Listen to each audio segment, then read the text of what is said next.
आवाज आ रही है मेरी? जी सर। हाँ, तो मैं जो बात कह रहा था, अपने साथ एक टिश्यू पेपर रखिए। जब आप किसी आंसर का दायरा भर देते हैं तो पेन की टिप पर ऊपर कोने पर बहुत सारी इंक जमा हो जाती है और हम घाई में, बहुत ही जल्दी में इस बात को नोट नहीं करते और हमारी वो इंक आंसर शीट पर इधर उधर फैल जाती।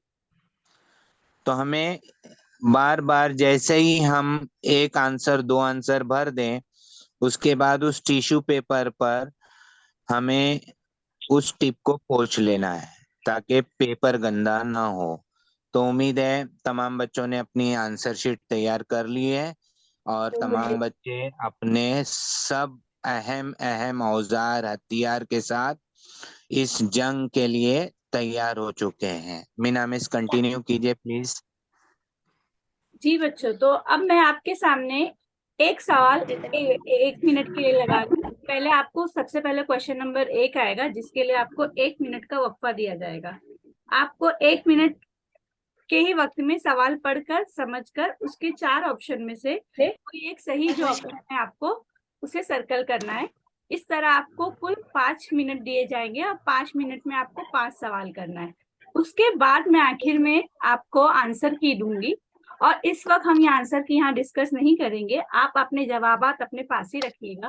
फिर ये सेशन होने के बाद आप देखिएगा कि आपसे क्या गलती हुई, और अगर किसी बच्चे का पांचों का पांचों जवाब सही आया तो वो रेज हैंड करके हमें चैट बॉक्स में बता सकता है कि टीचर हमारे जवाब पांचों के पांचों सही आए हैं।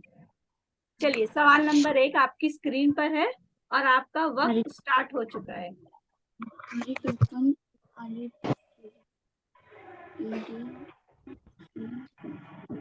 आईडी चौथा चौथा चौथा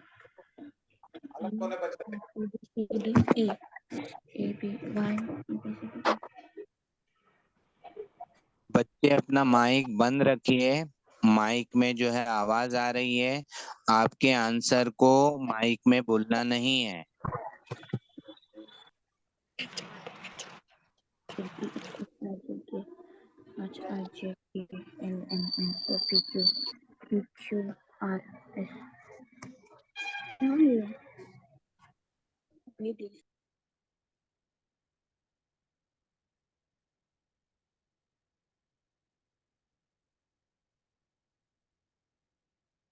सिर्फ 10 सेकेंड बचे हैं लास्ट।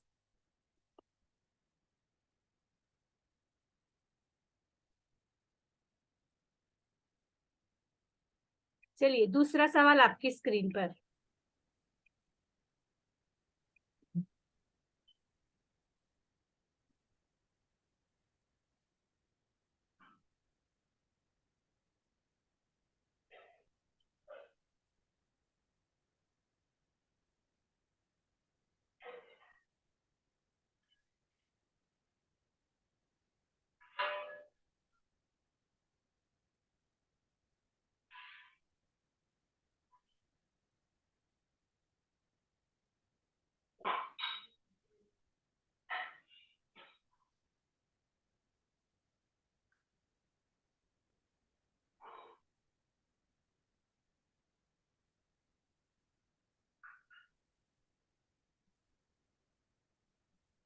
8 सेकेंड बचे हैं।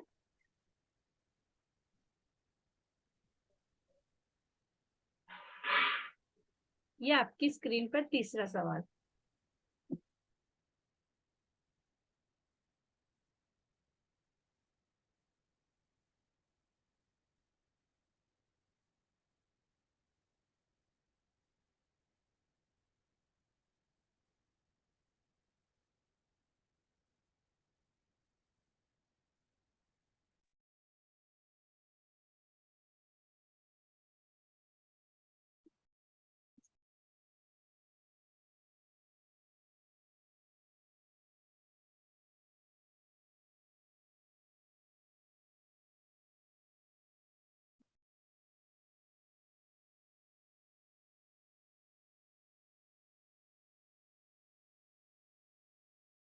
दस सेकेंड बचे हैं तीसरे सवाल के लिए।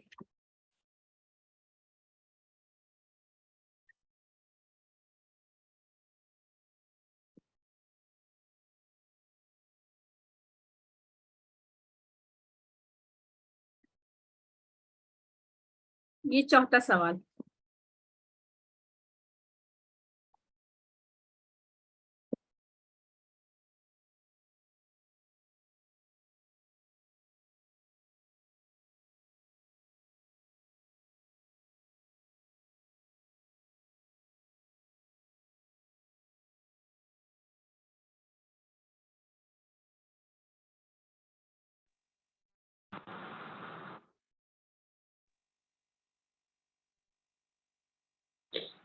ठीक है, हो जाने तो पहले दो कान का दरमियान तरतीबी 10 सेकेंड।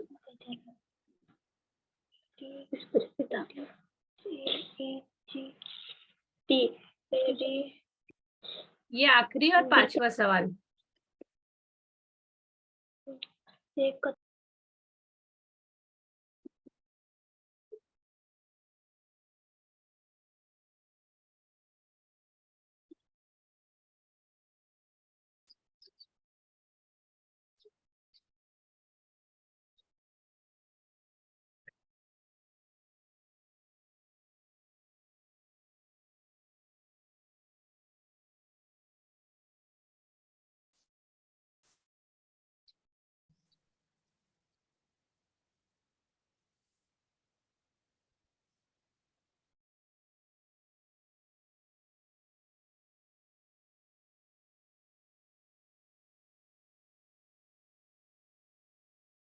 दस सेकेंड।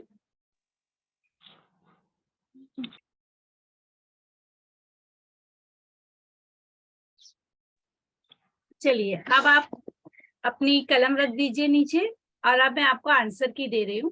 देखिए, अभी आंसर की देखने के बाद आपको डिस्कस नहीं करना है, आपको सिर्फ चेक करना है आपका कितना जवाब सही आया है। अगर 5 में से 5 सही आया तो बहुत बेहतर, यानी आपकी अच्छी तैयारी है, आप इस इम्तिहान के लिए बहुत तैयार है। और अगर आपका कम आया है, 1 आया है, 2 आया है, तभी भी आपको मायूस होने की जरूरत नहीं है, क्योंकि आज हम इसीलिए जमा हुए हैं कि हम आपको इस इम्तिहान के ताल्लुक से सही गाइडेंस दे सके। और इंशाअल्लाह अल्लाह से मेरी दुआ है कि जिस मकसद के लिए हम आज जमा हुए, अल्लाह हमें उस मकसद में कामयाबी अता फरमाए और हमारी मदद करे।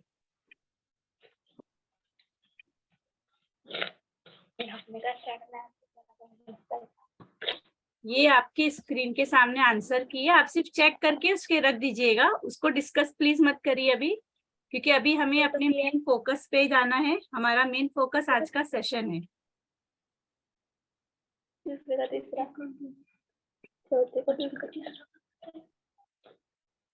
चलिए, मुझे उम्मीद है बच्चों आपने आंसर की अपनी चेक कर ली होगी, अपने आंसर जो है आंसर की के जरिए, और आपको आपके नंबरात भी पता चल गए होंगे। चलिए बच्चों, आगे बढ़ते हुए, जो आपका एनएमएमएस का एग्जाम है उसमें बहुत सारे टॉपिक है। आप में से बहुत से बच्चे स्कॉलरशिप के इम्तिहान की भी तैयारी कर रहे होंगे, तो जो टॉपिक स्कॉलरशिप में है वही टॉपिक है, लेकिन उनका लेवल जो कर दिया गया है वो थोड़ा एडवांस कर दिया गया है। तो आज मैंने कोशिश की हूँ कि इस कम वक्त में मैं ज्यादा से ज्यादा टॉपिक कवर कर सकूं। तो आज के इस प्रोग्राम के लिए, आज के इस लेक्चर के लिए मैंने 5 टॉपिक को चुना है, जो कि बहुत आसान है, लेकिन अक्सर बच्चे इसी 5 टॉपिक में नंबर गंवा देते हैं। सबसे पहला है अंग्रेजी हुरूफ तहज्जी। अंग्रेजी हुरूफ तहज्जी में कुल सवालात अगर बेटा एनालिसिस करे पेपर के, तो मैंने पिछले 6 साल के जो 2015 से 2022 तक के पेपर का एनालिसिस किया है, और मुझे पता चला कि 16 नंबरात तक के सवाल जो है वो इसमें आ रहे हैं। और ये सवाल अलग अलग तरीके से पूछा जाता है। पहला होता है अगला रुकन, यानी नेक्स्ट नंबर, बाहिमी ताल्लुक, कोरिलेशन, गैर मुतफर्रिक यानी ऑड मैन आउट। उसके बाद अंग्रेजी हुरूफ तहज्जी के बाद मैंने दूसरा जो टॉपिक लिया है तवातुर लिया है, जो कि हुरूफ और आदाद है। तवातुर बहुत आसान टॉपिक है, लेकिन बच्चे सवाल देखकर ही कंफ्यूज हो जाते हैं, उनको सवाल देख के डर लगता है और उनको लगता है कि ये सवाल जो है इसका जवाब बहुत मुश्किल होगा, लेकिन अगर इसकी टेक्निक आपको पता है तो ये आपके लिए चुटकी का खेल है। अगला जो टॉपिक मैंने लिया है पासे का। आप अगर देखें तो पासे के ताल्लुक से जो सवालात आते हैं, कम से कम 3 सवालात तो पासे के ताल्लुक से आते ही हैं, 3 कम से कम, ज्यादा से ज्यादा 5 मार्क्स के लिए, और तवातुर के 3 मार्क्स के लिए सवालात पूछे जाते हैं। पासे की तीनों अकसाम है, हम आज इंशाल्लाह तीनों अकसाम डिस्कस करेंगे। उसके बाद जो है हमारा बहुत ही इम्पोर्टेंट टॉपिक है मकअप। मकअप बच्चों को अक्सर मकअप में ही गड़बड़ करते हैं, मकअप में ही उनको बहुत मसला होता है कि मकअप के किस तरह ट्रिक मालूम की जाए, किस तरह से ये अरकान मालूम किए जाए, सतह मालूम की जाए। तो इसका भी एक शॉर्ट ट्रिक है, फॉर्मूला है, जो आज मैं आपके सामने पेश करूंगी इंशाल्लाह ताला। और आखिरी आज मैंने जो टॉपिक लिया है कतार में मकाम लिया है, ये भी आसान टॉपिक है। अगर आपको ये चीज कॉन्सेप्ट समझ में आ जाएगा तो इंशाल्लाह ताला आप पेपर में अच्छे नंबरात से इस ताल्लुक से कर सकते हैं। और मैंने कोशिश की है कि आज के वक्त में अभी टॉपिक हमारे ज्यादा है और वक्त कम है, तो एक वक्त में हम सारे टॉपिक कवर नहीं कर सकते। तो मेरी कोशिश होगी कि अगर आज का लेक्चर कामयाब रहा तो इंशाल्लाह एक और लेक्चर लेकर, जिसमें हम कैलेंडर के ताल्लुक से, आदात के ताल्लुक से, घड़ी के ताल्लुक से और भी एक दो छोटे छोटे टॉपिक है, वो जो इम्पोर्टेंट टॉपिक है वो 5 टॉपिक इंशाल्लाह अगर मौका मिला तो हम एक और सेशन कंटिन्यू करके उसमें वो लेंगे। लेकिन आज के सेशन के लिए हम सिर्फ इतने ही टॉपिक को कवर करने वाले हैं। ये तो बच्चों आपको इतना तो पता होगा, मुफरद आदाद हैं, ये बेसिक चीजें हैं जो मैंने डाली हैं। आपको ये मालूम होना चाहिए क्योंकि यही जो है आपके इम्तिहानात में आपको आगे बढ़ाने में मदद करेंगे। मुफरद आदाद, जोड़ मुफरद आदाद, फिसागोरस के सलासी आदाद और मुसल्लसी आदाद। मुसल्लसी आदाद आपने पढ़ा है, मुसल्लसी आदाद क्या होता है उसका मालूम करने का ये जाब्ता है। और इंशाल्लाह ताला आप तमाम को PDF भी मिल जाएगी इस PPT की, तो आपको लिखने की ये जरूरत नहीं, जहां पे मैं आपको बोलूं वहां पर ही आप लिखिएगा। और इस तरह से आपको कम से कम 100 तक के मुसल्लसी आदाद याद होने चाहिए, ये इसका जाब्ता है। ये जाब्ता इंशाल्लाह हम लोग जब आदाद की सीरीज लेंगे उसमें डिटेल में डिस्कस करेंगे, लेकिन अभी आपके लिए सिर्फ 100 नंबरात, 100 अदद तक जितने भी मुफरद आदाद आ रहे हैं आपको वो पता होना जरूरी है। अब आते हैं बेटा अंग्रेजी हुरूफ तहजी। अंग्रेजी हुरूफ तहजी हम बचपन से पढ़ते आ रहे हैं, आपको पता है ABCDEFG Z तक है, 26 अल्फाबेट है। पर क्या आपको मालूम है ये अल्फाबेट अपने ही आप में बड़े पैगाम पहुंचाते हैं। हमने अभी तक सिर्फ पढ़ा है A for Apple, B for ball, लेकिन ये सिर्फ मैथ में, इंटेलिजेंट टेंस में, जहनी आजमाइश में A फॉर एप्पल और B फॉर बॉल नहीं है, बल्कि ये A से कुछ और भी है, B से कुछ और भी है। तो आज हम वो देखेंगे। अब देखिए जरा आपकी स्क्रीन के सामने मैंने ABCD को नंबर दे दिए। ये जो ABCD है, जब ये बिना आदात के थे तो ये खामोश थे, गूंगे थे, लेकिन नंबर देने के बाद अब ये बोलने लगे। ये क्या हो गए? बोलने लगे। अब आपको यहाँ पर दिख रहा है कि मैंने पहले सीधा अल्फाबेट लिया है, उसके बाद रिवर्स लिया है। तो ये क्यों लिया है उसकी भी वजह बताऊंगी और ये किस तरह से आपको पेपर में मदद करने वाली है। सबसे पहले देखिए बच्चों, आपकी स्क्रीन पर अगर आप देखेंगे तो अभी मैं कुछ फिगर्स लाने वाली हूँ। आपको सिर्फ वो फिगर्स को ऑब्जर्व करना है और वो फिगर कौन से नंबर पे आ रही है आपको वो ऑब्जर्व करना है, और आपको खुद से सवाल करना है कि ये फिगर आपको उस अल्फाबेट के बारे में क्या बता रही है। आप देख सकते हैं कि आपकी स्क्रीन पर मुरब्बा आया है। मुरब्बा जिसे हम कहते हैं स्क्वायर, A के ऊपर, D के ऊपर, I के ऊपर, P के ऊपर और Y के ऊपर। अगर हम गौर करें तो A के ऊपर नंबर दिया हुआ है 1, D के ऊपर नंबर दिया हुआ है 4, I के ऊपर नंबर दिया हुआ है 9, P के ऊपर नंबर दिया हुआ है 16 और Y के ऊपर नंबर दिया हुआ है 25। जब आपने इन नंबरों को देखा तब आपके जहन में फौरन एक बात आई कि अरे ये तो मुरब्बा आदाद है। जी हाँ, ये मुरब्बा आदाद है। देखिए मैंने अभी आपको कहा था कि आपके अल्फाबेट सिर्फ A फॉर एप्पल नहीं है, यहाँ से A से मुरब्बा है, I भी मुरब्बा है, D भी मुरब्बा है, P भी मुरब्बा है और Y भी क्या है? मुरब्बा है। चलिए इसके बाद अब मैं एक दूसरी शक्ल लाती हूँ। अब हम उस दूसरी शक्ल को ऑब्जर्व करेंगे और देखेंगे कि वो दूसरी शक्ल इन अल्फाबेट्स के बारे में क्या कहती है। तो बच्चों आपकी स्क्रीन पे दूसरी शक्ल कौन सी आई है? दूसरी शक्ल आपकी पर आई है मुसल्लस। मुसल्लस अभी अगर आपने गौर किया तो मैंने पीछे आपको एक स्लाइड में मुसल्लसी आदाद बताए थे। जी हाँ, ये जो शक्ल है ये मुसल्लसी आदाद के बारे में कहती है। अगर आप गौर करेंगे तो यहाँ पर आपका A के ऊपर मुसल्लस बना है, C के ऊपर मुसल्लस बना है, F के ऊपर मुसल्लस बना है। अच्छा, ये सिर्फ A के ऊपर मुसल्लस नहीं है, A और Z दोनों के ऊपर मुसल्लस है। सी और एक्स दोनों के ऊपर मुसल्लस है, एफ और यू दोनों के ऊपर मुसल्लस है, जे और क्यू दोनों के ऊपर मुसल्लस है। इसी तरह ओ एल यू एफ के ऊपर भी मुसल्लस है। यानी ये हमें बताता है कि ये आदाद कौन से आदाद है, मुसल्लसी आदाद है। कैसे आदाद है, मुसल्लसी आदाद। इसके बाद हम चलते हैं अपने अगली शक्ल पर। हमारी अगली शक्ल इन अल्फाबेट्स के बारे में क्या कहती है, हम वो जरा देखते हैं। अब आ गया दायरा।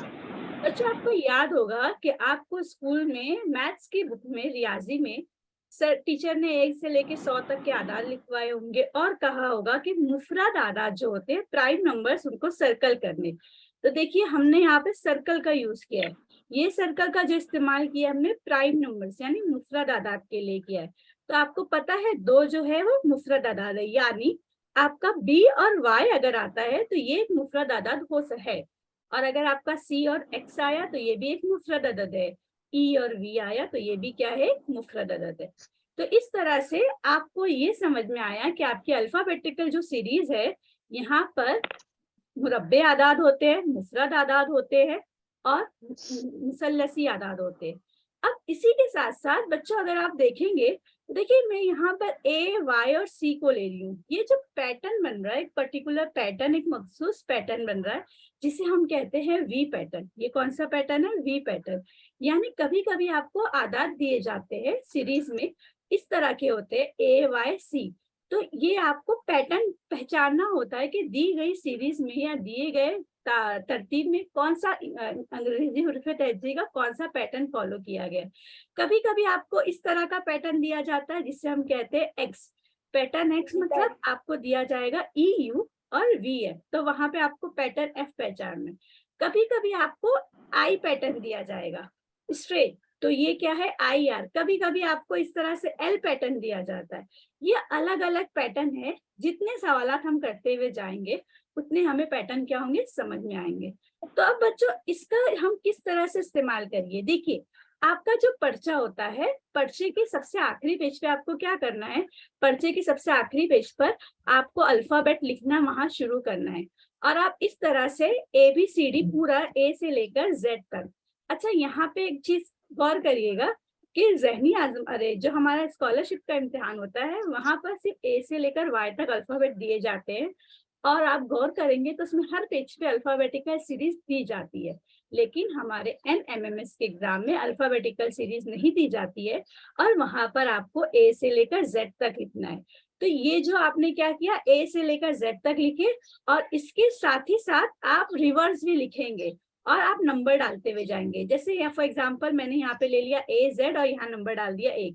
तो ये जो मैंने पैटर्न बनाया है, जब आपको पेपर मिलता है, पेपर मिलते ही साथ आपको ये काम करना है, सबसे पहले ए से लेकर जेड तक। और ये जो आप काम करेंगे पर्चे के सबसे आखिरी पेज पे। अब सवाल ये कि टीचर हम आखिरी पेज पे क्यों करें, क्योंकि बच्चों जो सवालात आते हैं वो एक साथ नहीं आते। कभी आपको 3 सवाल पहले दिया है, कभी बीच में दिया, तो आप बार बार ढूंढेंगे तो आपका वक्त क्या होगा, जाया होगा। इसलिए आप क्या करेंगे, आप पर्चे के सबसे आखिरी पेज पर इस तरह अल्फाबेटिकल सीरीज सीधी और रिवर्स दोनों लिखेंगे, उस पे नंबर लिखेंगे और साथ ही साथ नंबर के ऊपर ये फिगर भी बनाएंगे। इससे क्या होगा, आपको पेपर हल करने में बहुत आसानी होगी। तो मुझे उम्मीद है कि आपको ये चीज सबसे पहला काम आपको पेपर मिलते साथ ही ये करना है। क्यों, क्योंकि बच्चों आपका 16 कम से कम मैंने 16 मार्क्स बताए हैं, पर वो ज्यादा भी जा सकते हैं। अगर हम थोड़ा हायर थिंकिंग ऑर्डर में देखें तो उसमें भी अल्फाबेटिकल सीरीज के कुछ क्वेश्चंस पूछे जाते हैं, बट वो बहुत घुमा फिरा के होते हैं। तो आप सोचिए 16 मार्क्स जो है वो सिर्फ और सिर्फ अंग्रेजी हुरूफ तहज्जी में है। तो आप जितनी ज्यादा प्रैक्टिस करेंगे उतना ज्यादा आपको क्या होगा, आपको चीजें समझ में आएंगी। और जब आप प्रैक्टिस करेंगे तो आपको अलग अलग पैटर्न भी समझ में आएंगे और फिर इम्तिहान में यही चीज आपको क्या होगी, कारआमद होगी। तो चलिए हम आगे बढ़ते हैं। सबसे पहले दिया हुआ है आपको तरतीबवार रुकन पहचानिए।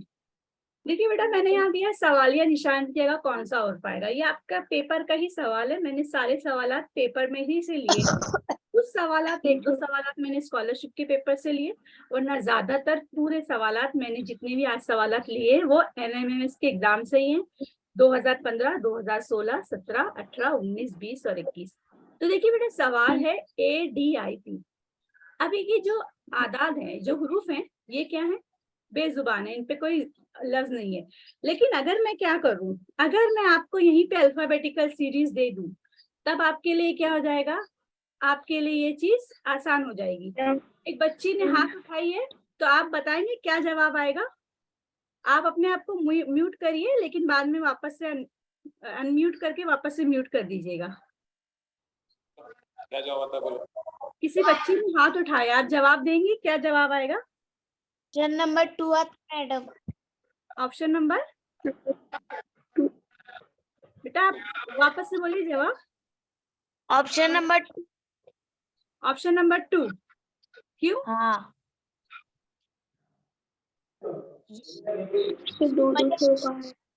मुरब्बई आदाद है। ये बच्ची का जो जवाब है वो सही है, ऑप्शन नंबर 2 आएगा। यहाँ पर जो हम लोग ने सीधी ये इस्तेमाल किया, अगर आप देखेंगे ए, तो देखिए बच्चों, ए जो है ये, इसका नंबर क्या है? 1। और डी का नंबर क्या है हमारा? ए का नंबर है 1 और डी का नंबर है 4 और आई का जो नंबर है वो 9 है और पी का नंबर क्या है? 16 है। तो अगर आप गौर करेंगे नंबर पे, तो आपको समझ में आ रहा है ये कौन से आदाद है? मुरब्बे आदाद है। यानी आप अगले नंबर की तरफ जाएंगे, नंबर 25, जो कि 5 का मुरब्बा है। यानी ऑप्शन क्या हो जाएगा आपका? वाई। ये ऑप्शन नंबर 2 सही है। बहुत बहुत बेहतर बेटा। चलिए, इसके बाद हम चलते हैं अगला सवाल। इस पे आइए, आप बताइए इसका।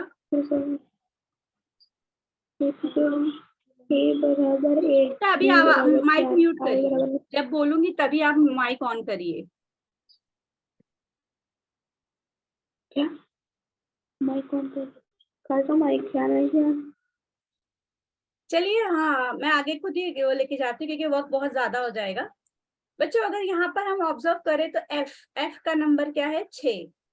देखिए, अगर हम दोनों देखते हैं, एक मिनट, एफ का नंबर क्या दिया हुआ है बेटा? 6 दिया हुआ है। और एल का नंबर क्या दिया हुआ है? 12 दिया हुआ है। और क्यू का नंबर क्या दिया हुआ है? 17 दिया हुआ है। और यू का नंबर क्या दिया हुआ है? 21 दिया हुआ है। और इसी तरह हम रिवर्स में भी अगर जाते हैं, तो रिवर्स में जाने के बाद हमको एक चीज समझ में आएगी, वो ये होगी कि यहाँ पर मुसल्लसी आदाद इस्तेमाल किए गए। कौन से आदाद? मुसल्लसी आदाद। लेकिन अगर आप गौर करो, ये रिवर्स अल्फाबेट है। कौन से अल्फाबेट यूज किए गए? Reverse alphabet. एफ का क्या है? 21। जरा आप देख सकते हैं यहाँ पर एल का नंबर क्या है? 15। यहाँ पर एल का नंबर क्या है? 15। और क्यू का नंबर क्या है? 10 है। और यू का नंबर क्या है? 6 है। और इस जेड का नंबर क्या है? 1 है। तो बेटा आपको पता होना चाहिए 1, 6, 10, 15, 21 मुसल्लसी आदाद है। लेकिन इनके बीच में एक मुसल्लसी आदाद मिसिंग है। वो मुसल्लसी आदाद कौन सा है? वो मुसल्लसी आदाद है 3। तो देखिए 3 है, मतलब सी नहीं आएगा, क्योंकि हम लोग रिवर्स अल्फाबेट जा रहे हैं। तो रिवर्स अल्फाबेट में 3 का नंबर क्या आ रहा है? एक्स आ रहा है। तो हमारा जवाब क्या हो जाएगा? एक्स हो जाएगा। उम्मीद है ये चीज आपको समझ में आई होगी, किस तरह से आपको रिवर्स और सीधे अल्फाबेट को इसका इस्तेमाल करना है। चलिए हम सवाल की तरफ बढ़ते हैं। मेरा बाबा का क्या? आप में से किसी का माइक ऑन है? प्लीज माइक बंद कर लीजिए अपना।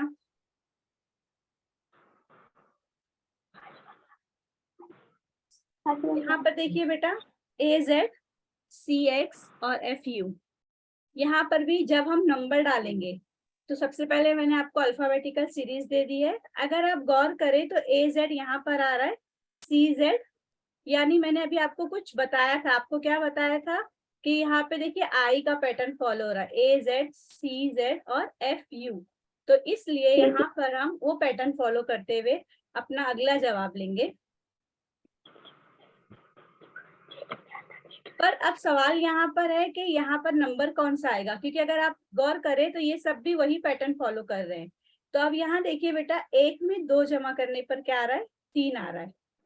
1 में 2 जमा करने पर 3, यानी 1 का साथी क्या हो गया? C। और 3 में 3 जमा करने पर क्या आ रहा है? 6 आ रहा है।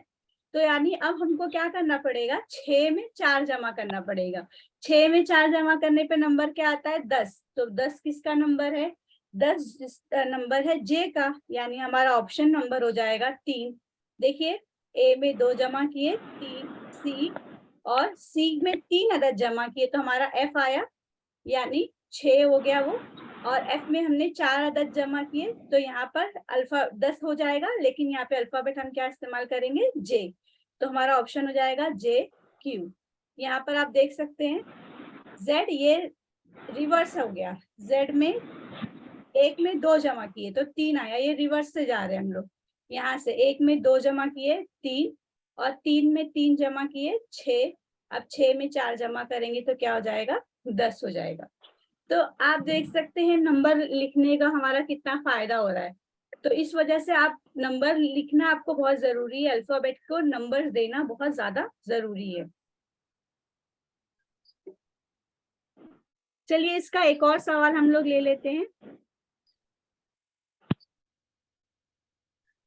CT, HP, ML और PH। तो यहाँ पर भी हम बच्चों सबसे पहले नंबर दे देते हैं उनको। देखिए नंबर देने से हमको आंसर फौरन समझ में आ जाएगा कि हमारा कौन सा ऑप्शन सही है। तो मैंने क्या किया, यहाँ पर क्वेश्चन को भी नंबर दे दिया है और क्वेश्चन को नंबर देते साथ ही साथ मैंने ऑप्शंस को भी नंबर दिया है। बच्चों अगर आप गौर करोगे तो ऑप्शन में देखो एक पर्टिकुलर पैटर्न यहाँ पर एक्स फॉलो हो रहा है, यहाँ पर भी एक्स पैटर्न फॉलो हो रहा है और यहाँ पर भी एक्स पैटर्न, जो मैंने आपको बताया था कि एक्स वी वाई इस तरह के पैटर्न फॉलो होते हैं। लेकिन सवाल में क्या इस तरह का पैटर्न कोई फॉलो हो रहा है, नहीं। और ऑप्शन नंबर 2 में फॉलो हो रहा है, नहीं। इसका मतलब हमारा ऑप्शन नंबर 2 जो है वो सही जवाब है और हम ऑप्शन नंबर 2 के ऊपर सर्कल करेंगे।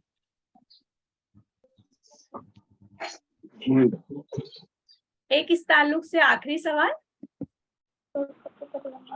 AYC DVF GSI।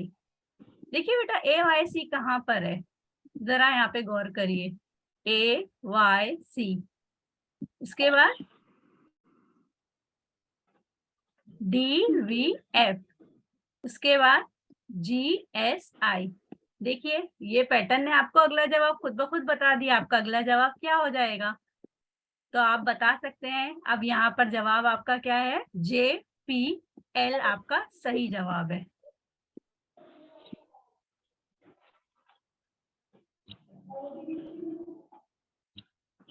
तो ये जो पहला टॉपिक था हमने लिया था तरतीबवार रुकन, यानी तरतीब में अगर आते तो हम किस तरह से लेते हैं। उसके बाद हम दूसरे टॉपिक पे जाते हैं जो कि है मुतफर्रिक रुकन अलहदा करिए। इसमें भी कम से कम 3 या 4 सवाल आते हैं। तो हम लोग अगले सवाल की तरफ बढ़ते हैं। देखिए बेटा दिया हुआ है 4 ऑप्शन, इसमें से आपको एक गलत ऑप्शन है। तो सबसे पहले हमारा काम क्या है, उस पे आदाद लिखना। तो हमने आदाद को लिख दिया। आदाद को लिखने के बाद जब हम ऑब्जर्व कर रहे हैं तो हम क्या पा रहे हैं कि यहाँ पर दिया हुआ है 11 और 4 और 18 और 12, 13 और 20, 15 और 8। अगर आप गौर करें बेटा तो यहाँ पर आपको दिख रहा है 11 और यहाँ पर 4। अगर आप देखेंगे तो ये बड़ा अदद है। 18, 12 ये भी बड़ा अदद है। 15 और 8 ये भी कैसे अदद, 15 बड़ा अदद है। बट यहाँ देखिए आप 20 बड़ा है और 13 छोटा है। तो ये अलामत क्या हो गई है, अलग आई है अलामत।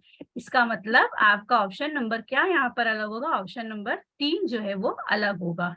ये चीज आपको समझ में है। इस तरह से 4 ऑप्शन में से आपको एक गलत ऑप्शन बताना है। तो आप नंबर लिखने के बाद जब ये ऑब्जर्व करेंगे उन आदाद को, तो आपको आदाद में एक पर्टिकुलर पैटर्न दिखाई दिया और ये पैटर्न जो है नंबर 3 का जो पैटर्न है वो अलग था, इस वजह से हमने ऑप्शन नंबर 3 को सर्कल किया।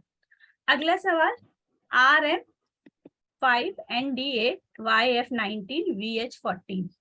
ये सवाल किस तरह से होगा बेटा। अब देखिए यहाँ पर भी हम फौरन से नंबर डालना शुरू कर देते हैं।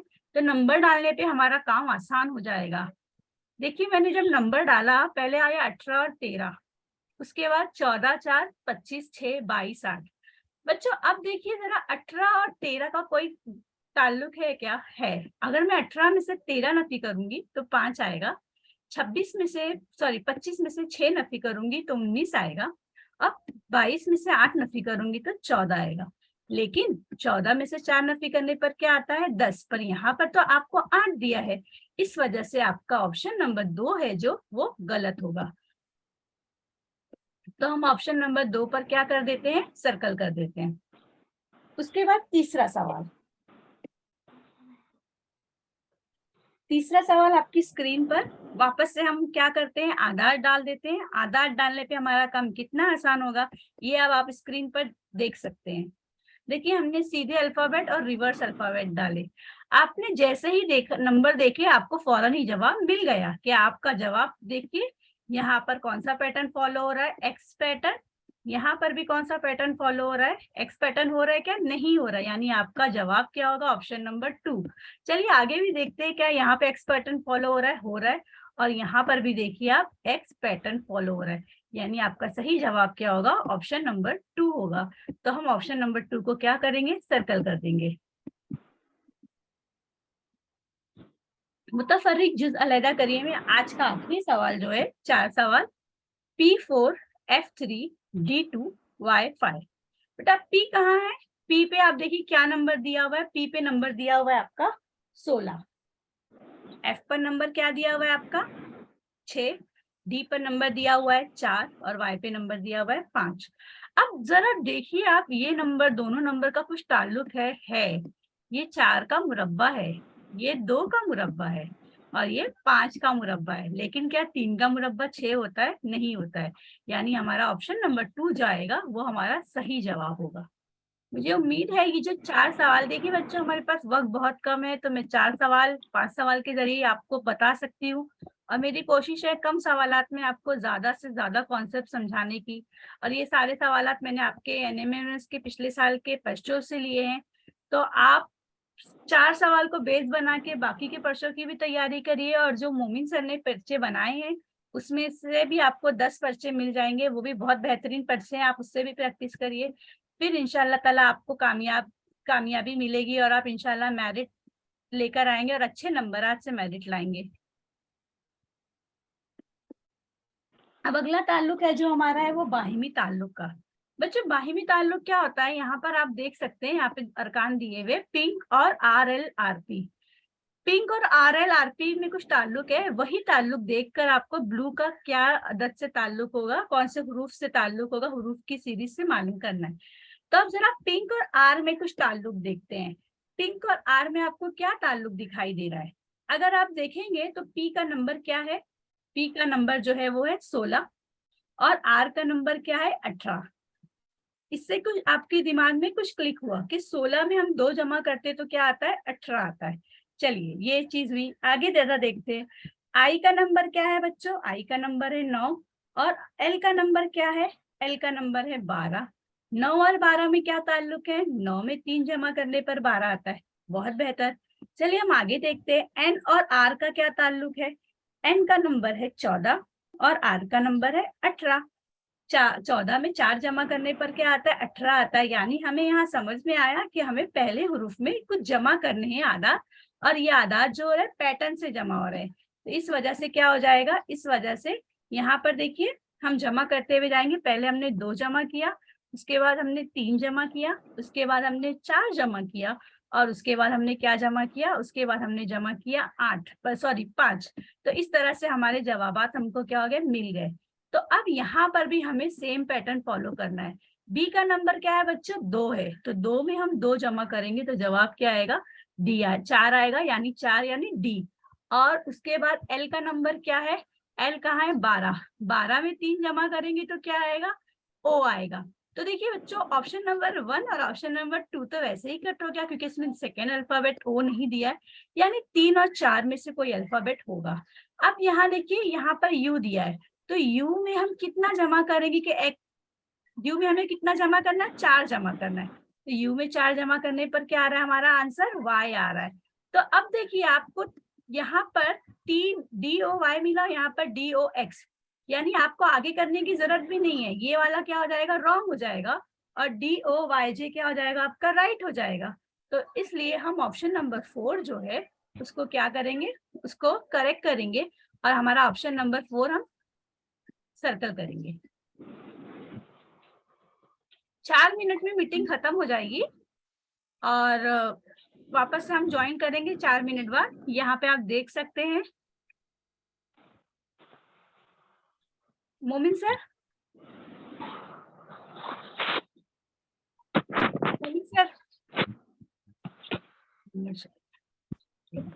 चलिए बच्चों हम लोग आगे के सवाल पे चलते हैं। हाँ जी मैम। सर मैं बोल रही थी आवाज आ रही है ना बराबर? हाँ जी बराबर आ रही, बहुत अच्छा चल रहा है माशाल्लाह, पास बहुत तो नहीं अच्छा। हो रहा है ना, क्योंकि एक्चुअली में वक्त नहीं कम नहीं है बिल्कुल इसकी वजह सही से। है, नहीं नहीं बिल्कुल सही रफ्तार से चल रहे हैं आप माशाल्लाह, जारी रहने दो। जी शुक्रिया। चलिए अब बच्चों इसी तरह हम NMMS पर आते हैं। N और I का ताल्लुक देखते हैं। तो आप जब N और I का ताल्लुक देखेंगे तो आप देखेंगे कि N का नंबर क्या है 14 और I का नंबर क्या है आपका, आप I का नंबर देख लीजिए, I का नंबर है 9, यानी यहाँ पर हमको नफी कर रहे हैं, है ना। 14 और 9, 14 में से कितने गए, 5 गए। तो अब यहाँ पर क्या हुआ, नफी का। M का नंबर क्या है बच्चों 13, 13 और I का नंबर क्या है 9, यानी यहाँ पे भी कम हो रहा है। फिर M का नंबर वापस से 13 और J का नंबर क्या है आपका 10, यानी वापस से कम हो रहा है, यानी यहाँ पे आदात की क्या हो रही है, नफी हो रही है। तो चलिए हम देखते हैं, जरा देखिए बेटा, 14 में से 5 जाएंगे तो 9, 9 नंबर किसका है I का। उसके बाद 13 में से 4 जाएंगे वापस से 9 आएगा, और 9 किसका नंबर है I का। और 13 में से 3 जाएंगे क्या आएगा, 10 आएगा, 10 किसका नंबर है J का।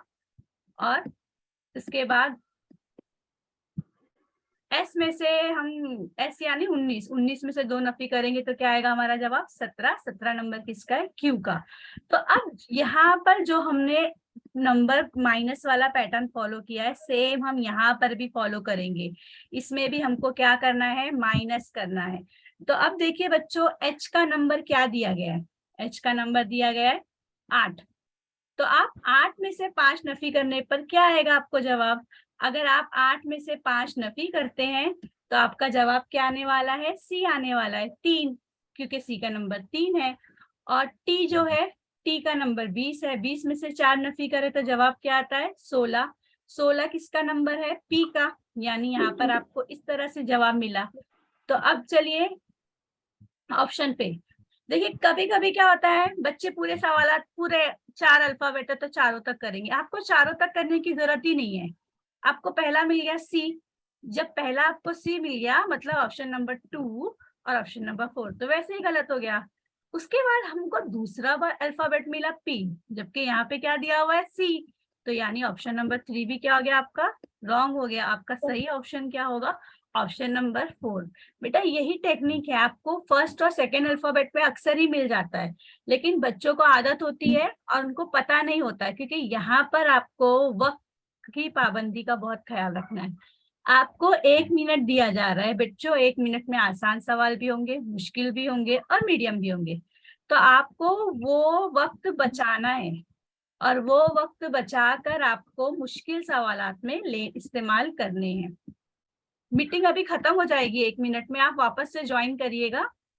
जब तक ये ऑप्शन आपकी स्क्रीन पर मैं दे देती हूँ और आप देख सकते हैं हमारा ऑप्शन नंबर 1 जो है वो सही ऑप्शन है।